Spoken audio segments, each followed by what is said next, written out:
Alright, ladies and gentlemen, there's some crazy stuff going down between Epic and Apple with Google thrown in there. A few videos ago, I talked about Microsoft's condemnation of Apple's App Store policies, especially in regards to Xbox Game Pass streaming or xCloud. Microsoft said this: "Our testing period for the Project xCloud preview app for iOS has expired. Unfortunately, we do not have a path to bring our vision of cloud gaming with Xbox Game Pass Ultimate to gamers on iOS via the Apple App Store. Apple stands alone as the only general-purpose platform to deny consumers from cloud gaming and game subscription services like Xbox Game Pass, and it consistently treats gaming apps differently, applying more lenient rules to non-gaming apps like Netflix, even when they include interactive content. All games available in the Xbox Game Pass catalog are rated for content by independent industry rating bodies such as the ESRB and regional equivalents. We are committed to finding a path to bring cloud gaming with Xbox Game Pass Ultimate to the iOS platform." Basically, Apple's monopolistic policies make it so that developers have to give Apple 30% cut no matter what. Or, Apple can find ways around their policy to prevent certain apps from coming to iOS, which creates antitrust issues where Apple has the competitive edge. Apple can basically manipulate their App Store in such a way that they have the advantage, they get some kind of percentage cut, where competition is stifled. Another company that's been fighting this is Epic, who's been outspoken about Apple's App Store policies throughout the years. They've now taken things to the next level.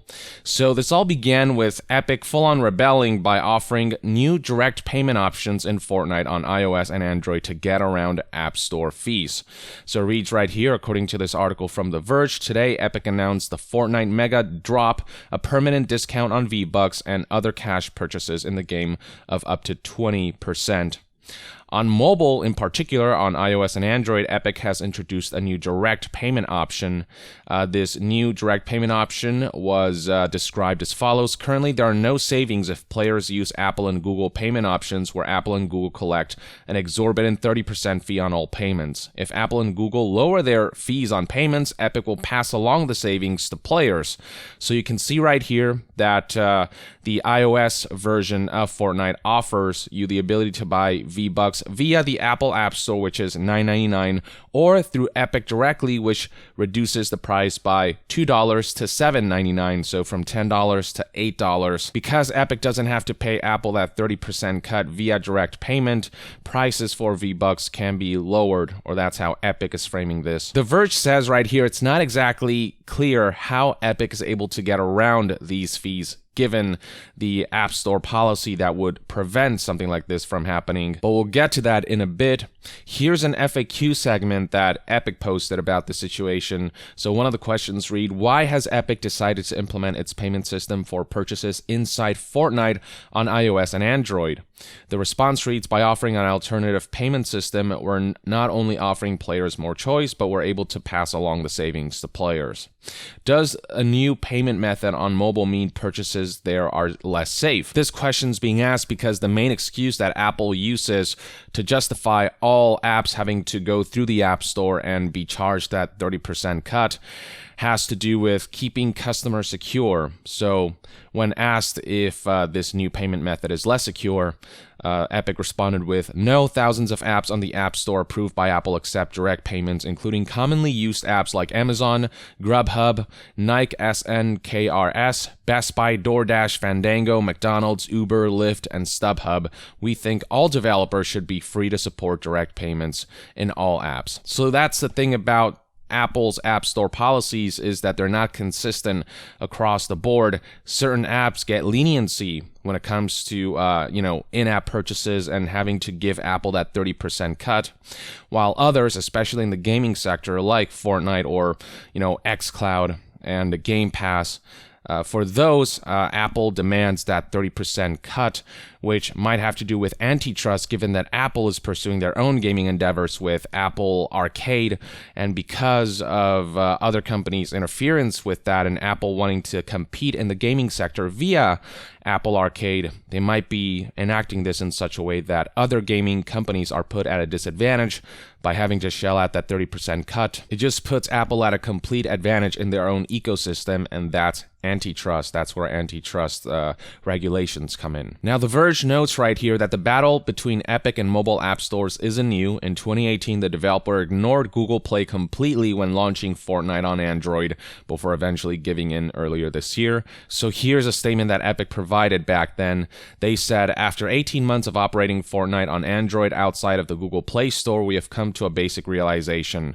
Google puts software downloadable outside of Google Play at a disadvantage through technical and business measures such as scary, repetitive security pop-ups for downloaded and updated software, restrictive manufacturer and carrier agreements and dealings, Google public relations characterizing third-party software sources as malware, and new efforts such as Google Play Protect to outright block software obtained outside the Google Play Store. So Google is more lenient than Apple in that they do allow third-party apps to be installed that were not downloaded via Google Play, and so that allows other storefronts and other services to exist, and it allows them to implement direct payment and the like. But because of the warning messages that pop up whenever you try to install a third-party app, Tim Sweeney believes that this puts third-party apps at a disadvantage where people are discouraged from installing them. So that's where Epic's rebellion against app stores began, and that leads us to Apple kicking off Fortnite off of the App Store, banning the app outright from their ecosystem. And here is the statement that Apple provided to The Verge when asked about this situation. So Apple said, today Epic Games took the unfortunate step of violating the App Store guidelines that are applied equally to every developer and designed to keep the store safe for our users. As a result, their Fortnite app has been removed from the store.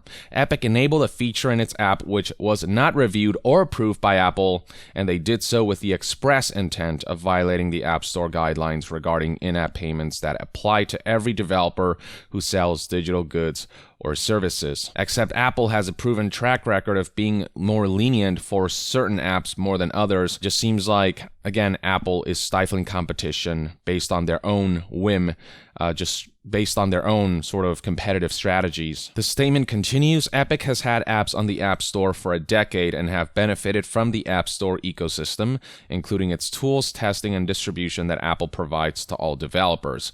Epic agreed to the App Store terms and guidelines freely, and we're glad they've built such a successful business on the App Store. The fact that their business interests now lead them to push for a special arrangement does not change the fact that these guidelines create a level playing field for all developers and make the store safe for all users. This is complete bullshit. Again, different developers, different companies are treated differently, some more lenient, some more strictly. We will make every effort to work with Epic to resolve these violations so they can return Fortnite to the App Store. So as things currently stand, if you don't have Fortnite downloaded on iOS, then you can no longer download it.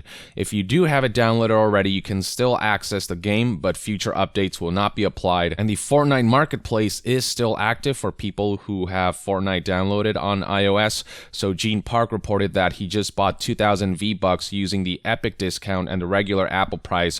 Both still worked.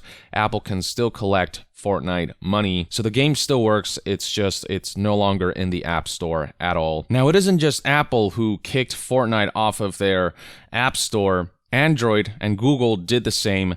Fortnite is now banned from the Google Play Store. So here is how The Verge reported this. Google requires that games use the Google Play system for in-app purchases. Although the Play Store's rules are somewhat more lax than Apple's when it comes to in-app purchases, Google does draw the line at games. And here's an excerpt from Google's app policies. Developers offering products within a game downloaded on Google Play or providing access to game content must use Google Play in-app billing as the method of payment. So if a game is sold via a separate store outside of Google Play, they can enact whatever payment plan they want. If they release their game through Google Play, any in-app purchases have to give out a 30% cut to Google. And then here's Google's statement on what Fortnite pulled. The open Android ecosystem lets developers distribute apps through multiple app stores. For game developers who choose to use the Play Store, we have consistent policies that are fair to developers and keep the store safe for users. While Fortnite remains available on Android, we can no longer make it available on Play because it violates our policies. However, we welcome the opportunity to continue our discussions with Epic and bring Fortnite back to Google Play. And then right here, it is stated that you can still install Fortnite on Android, whereas on Apple, it is pretty much completely nuked. On Android, if you download the app separately outside of the Google Play Store, you can still install it and the like, but most Android users obviously engaged with the Play Store to download their apps, so it makes Fortnite significantly less visible. But yeah, as the version notes here, this is different from iPhone and iPad, where it's now impossible to install the game if you haven't already done so. Speaking of alternative stores, Samsung has recently been pushing their own app store heavily on Android devices, and Epic is actively encouraging users to use the version that comes from Samsung's store. And same thing goes for Xbox Game Pass Ultimate and xCloud. Microsoft has encouraged, quote, "Our vision is to bring a complete full-featured experience with in-app purchase capabilities to app stores. However, we're complying with all store policies and do not offer in-app purchases in some stores at this time, like the Google Play Store. To access complete in-app purchase capabilities, Samsung customers can download the Xbox Game Pass app from the Galaxy Store. SK Telecom customers can also get a complete experience through one store." So for now, we have Epic rebelling against Apple and Google by implementing a direct purchase option for V-Bucks, all of the money that goes to Epic. Apple and Google decided to kick Fortnite out of their storefronts, and now Epic has engaged in a very well-prepared campaign against app stores, against Apple specifically, though no doubt Epic has qualms with Google as well, but right now Epic is focused on tackling Apple via this ad right here. So the Verge's headline reads, "Watch Epic's 1980 Fortnite short mocking Apple," right here. So the video was posted on the official Fortnite channel, and here's what that looks like for those who have not seen this yet.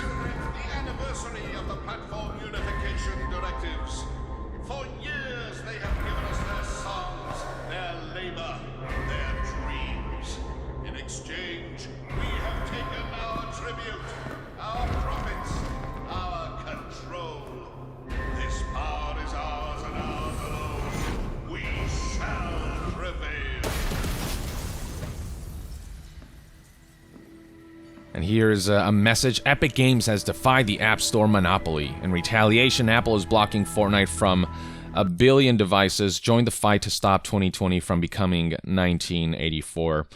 Okay, so on one hand, this ad is pretty sensationalist, labeling multi-billion-dollar corporations fighting each other as, I don't know, fighting for human rights or something. Like, that's how it's being framed. Like, turning 2020 into 1984, like all of society is at risk if we don't fight against Apple, which is a bit much. On the other hand, when it comes to just zooming in on Apple specifically and looking at their App Store policies, they're definitely far too restrictive, far too monopolistic, and very much engaging in antitrust. I do think that if Apple does lose this battle or war, whatever you want to call it, it'll pave the road for a better long-term environment where Apple doesn't have such a monopoly, where they don't control so much of what gets to be on the App Store. They don't get to control the competition and just kind of manipulate everything in their favor, so they're at a competitive advantage. It'll take control away from Apple and create a more level playing field across the board.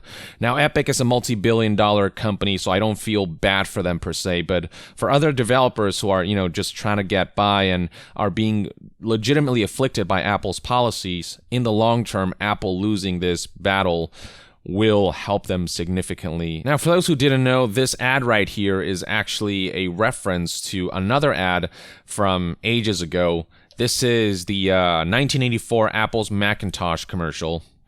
This is what the Fortnite ad was inspired by, with the lady running in that hallway and the deadpan denizens just sitting around. So that's what this ad is based off of. That's what it's mocking. But beyond an ad campaign, Epic has also taken the serious step of suing Apple, as reported by news outlet The Verge here. It reads, Epic Games is suing Apple. Epic has filed a civil antitrust lawsuit following Apple's removal of Fortnite from the App Store.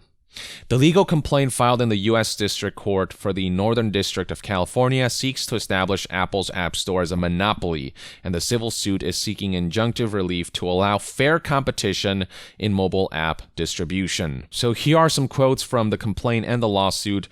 Epic brings this suit to end Apple's unfair and anti-competitive actions that Apple undertakes to unlawfully maintain its monopoly in two distinct multi-billion-dollar markets, the iOS app distribution market and the iOS in-app payment processing market, each as defined below.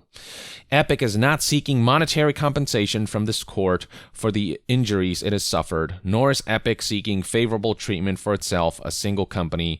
Instead, Epic is seeking injunctive relief to allow fair competition in these two key markets that directly affect hundreds of millions of consumers and tens of thousands, if not more, of third-party app developers. And then here is Epic's primary claim in support of the argument Apple has violated the U.S. antitrust law.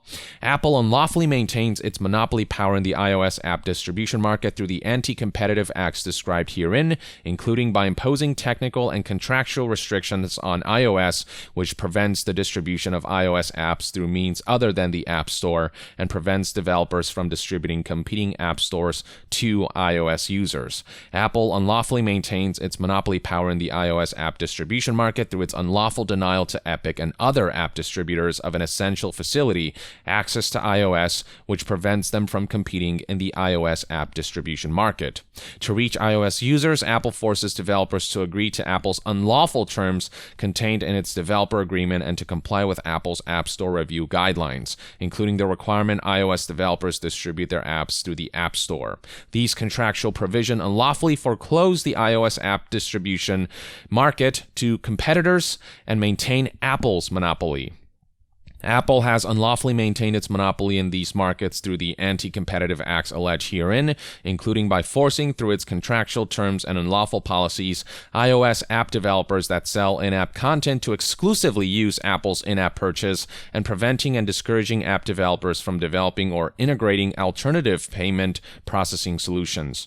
To reach iOS app users, Apple forces developers to agree to Apple's unlawful terms contained in its developer agreement, including that they use Apple's in-app purchase for in-app purchases of in-app content to the exclusion of any alternative solution or third-party payment processor. Further, Section 3.1.3 of Apple's App Store review guidelines unlawfully prohibits developers from directly or indirectly targeting iOS users to use a purchasing method other than in-app purchase. Apple is able to unlawfully condition access to the App Store on the developer's use of a second product, in-app purchase, for in-app sales of in-app content.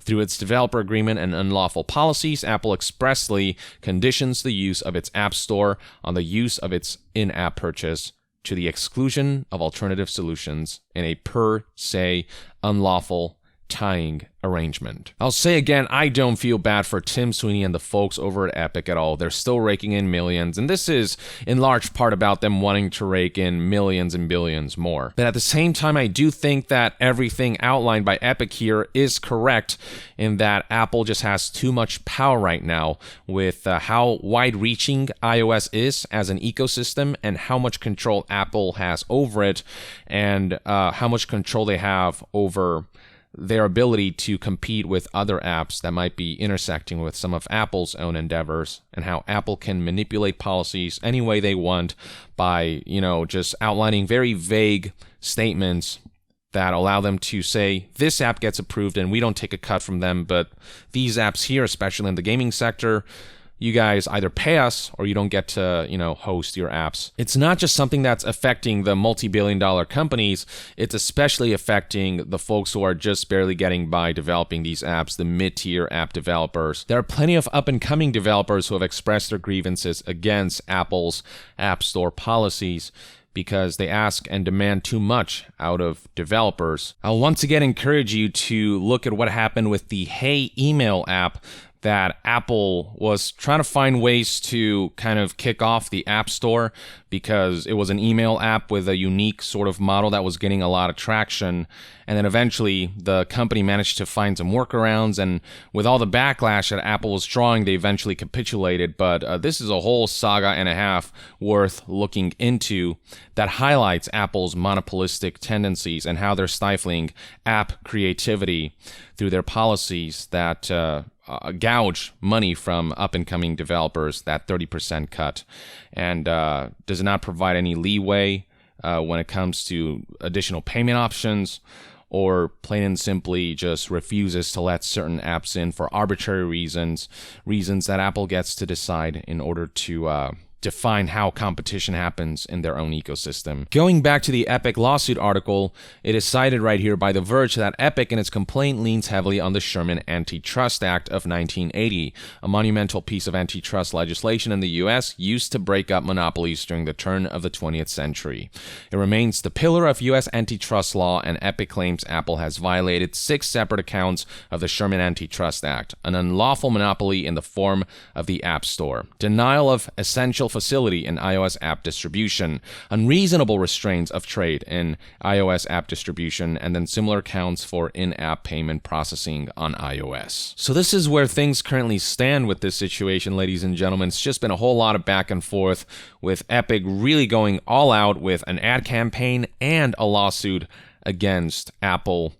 It'll be interesting to see how this lawsuit plays out, but it should be noted that it isn't just Epic who has complained about Apple's app policies. Microsoft has issued their own statements, Spotify has complained about them. It's not just the small to mid-tier developers who are up in arms about Apple's app policies. A lot of these major companies are also rallying against them. It feels like it's only a matter of time before Apple buckles under pressure and are forced to change their app policies to be more developer and consumer friendly. In the meantime, though, let me know in the comments below what your thoughts and opinions are on Epic's response and Epic's sort of rebellion against Apple and Google.